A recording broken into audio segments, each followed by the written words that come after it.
নমস্কার বন্ধুরা, রিম্পির kitchen with village ফুডে তোমাদের সবাইকে স্বাগত। আজকে আমি ফুলকপির একটি রেসিপি বানাবো। তো সেটা হচ্ছে আমি বানাবো ফুলকপির পকোড়া। এখানে আমি ফুলকপিগুলোকে একটু লবণ দিয়ে জলে সেদ্ধ করে নিয়েছি। তারপর আমাকে ব্যাটারটা বানানোর জন্য কি লাগছে, এখানে আমি সুজি নিয়েছি, সুজি আর বেসন, আর এখানে নিয়েছি একটু কালো জিরা, একটু লবণ, একটু লঙ্কার গুঁড়ো আর একটু হলুদ। এগুলোকে আমি একসঙ্গে ব্যাটার বানিয়ে নিব। তারপর আমি ফুলকপির পকোড়াগুলো ভেজে নিব। তো তোমরা ভিডিওটিকে ফার্স্ট থেকে লাস্ট অবধি দেখবে, তাহলেই বুঝতে পারবে যে ফুলকপির পকোড়াগুলো কি সুন্দর মচমচে আর খেতে খুব সুস্বাদু হয়েছে। তো দেখে নিও ভিডিওটা। তো ব্যাটারটা তৈরি করার জন্য আমি প্রথমে নিয়ে নিচ্ছি বেসন,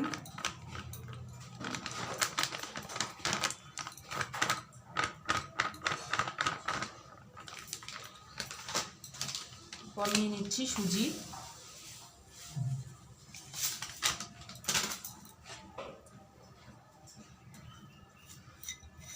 সব কিছু দিয়ে দিচ্ছি একসঙ্গে।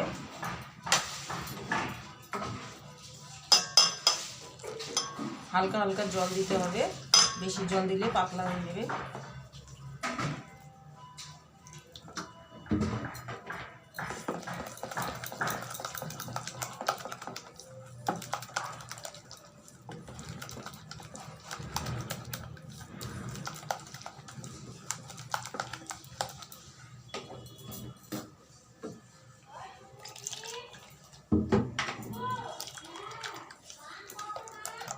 তো ব্যাটারটা আমার রেডি।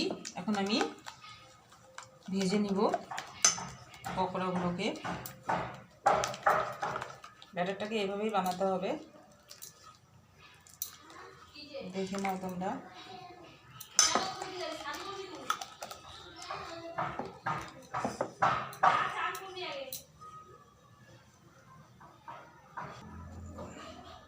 তো কড়াই বসিয়ে দিয়েছি, দিয়ে দিচ্ছি আমি তেল।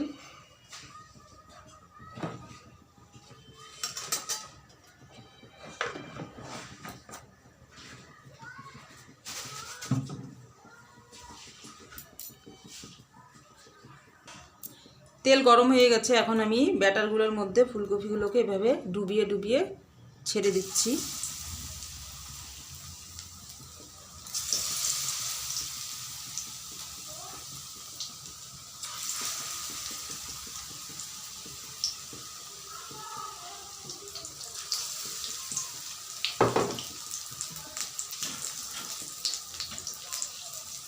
গ্যাসের স্টিমটা কিন্তু কমিয়ে ভাজতে হবে, না হলে উপরটা ভাজা হয়ে যাবে, ভেতরটা ভাজা হবে না।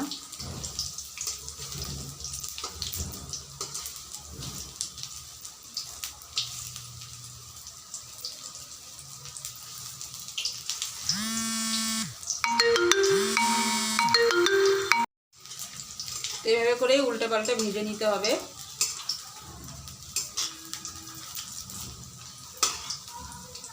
লাল লাল করে ভাজতে হবে, গ্যাসের স্টিম কমিয়ে।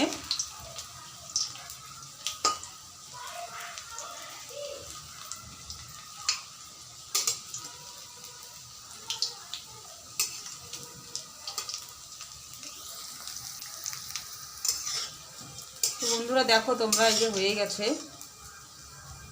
এখন আমি তুলে নিব।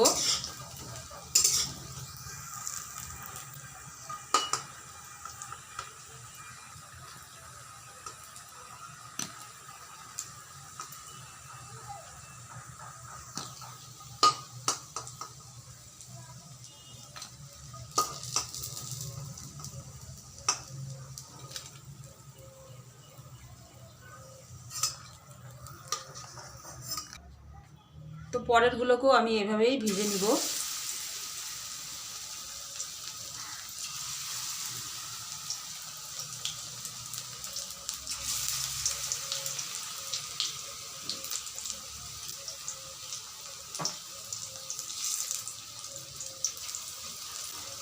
এভাবে হালকা আঁচ দিয়ে দিয়ে সবগুলো পকোড়াগুলোকে ভেজে নিব।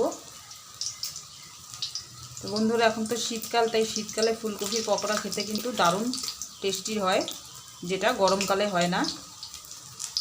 আর আজকের আমার এই ফুলকপির পকোড়া রেসিপিটা যদি তোমাদের ভালো লেগে থাকে, প্লিজ আমাকে কমেন্ট করবে, লাইক করবে, শেয়ার করবে, আর আমার চ্যানেলটিকে অবশ্যই সাবস্ক্রাইব করবে।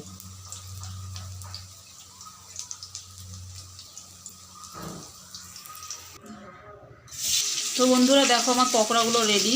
এই দেখো সেদ্ধ হয়ে গেছে ভেতর থেকে একদম, আর ওপর থেকে মুচমুচা, খেতেও খুব দারুণ টেস্টফুল একটি রেসিপি। তো তোমরাও বাড়িতে ট্রাই করবে এই রেসিপিটা আর খেয়ে দেখবে, খুব সুন্দর।